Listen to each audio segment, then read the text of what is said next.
అధికముగా ప్రేమించున్నాడు కనుక అధికముగా ప్రేమించినటువంటి దేవుణ్ణి ఏం చేయాలంటే మనం అందరము ఆరాధించాలి. ఎలాగూ ఆరాధించాలంటే ఆత్మతోనూ సత్యముతోనూ ఆరాధించాలని జ్ఞాపకం చేయడం జరుగుతుంది దేవుని బిడ్డలారా. అంటే అక్కడ మొదటి చరణంలో ఏమున్నదంటే ఎబినేజరే ఇంతవరకు ఆదుకున్నావు. ఎబినేజర్ అంటే ఇంతవరకు ఇదిగో చిన్న బిడ్డ యేసును సంధ్యను దేవుడు ప్రేమించి దీవించి ఫలింపజేసి వారికి ఒక చక్కని కుమార్తెను దేవుడు బహుమానంగా ఇచ్చినటువంటి ఆ రూతును దేవుడు ఏం చేసిందంటే ఇదిగో దేవుడు బిడ్డరా ఎబినేజరే ఆదుకున్నాడు. హల్లెలూయా.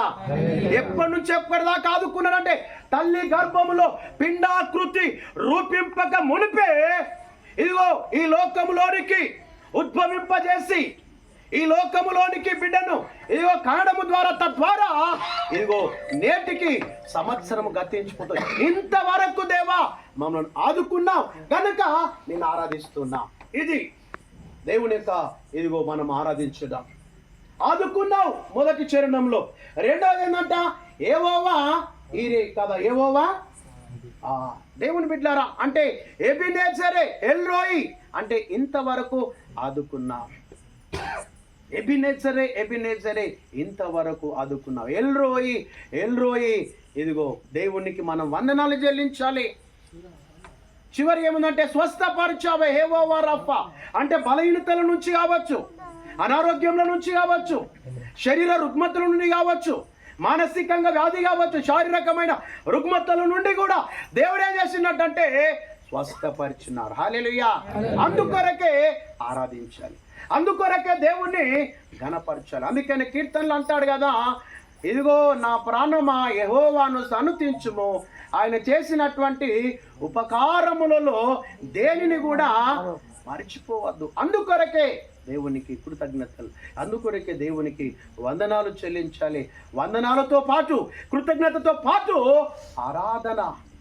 ఆరాధన ఎప్పుడైతే మనం చెల్లిస్తామో దేవుని బిడ్డలారా ఇదిగో స్వస్థపరిచే దేవుడు, ఆదుకునే దేవుడు, ఆశీర్వదించినటువంటి దేవుడు ఉన్నాడు అని మనం మర్చిపోవద్దని నేను జ్ఞాపకం చేస్తున్నా దేవుని బిడ్డలారా. ఇదిగో సంకీర్తనలు 65వ సంకీర్తనలో ఆ చివరి వచనంలో ఒక మాట ఉంటుంది. ఏంటంటే సంవత్సరములు ఇదిగో దేవుని బిడ్డారా ఇదిగో సంవత్సరములు దయాకిరీటము నేను నీకు ధరింపజేయుచున్నాను. హల్లెలూయా.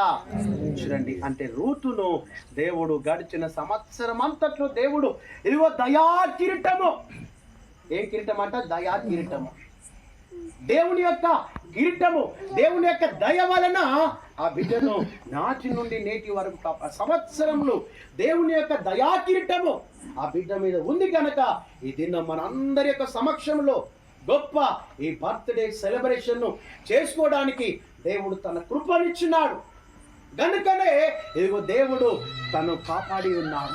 గడిచిన సంవత్సరంలో దయా కిరీటము ఏవో నీకు ధరింపజేస్తూ ఉన్నాను. దయా కిరీటము దేవుని ప్రియులారా ఎన్నో కిరీటాలు ఉన్నాయి బైబిల్ గ్రంథంలో.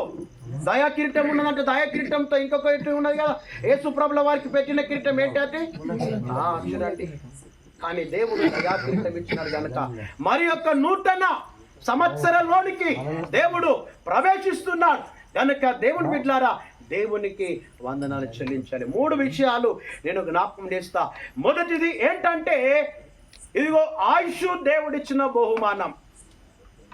ఆయుష్ దేవుడిచ్చినటువంటి బహుమానం. గడిచిన సంవత్సరం నుంచి దేవుడు కాపాడినాడు. ఇదిగో అందుకొరకే ఆయుష్ అనేటువంటిది అది దేవుడిచ్చినటువంటి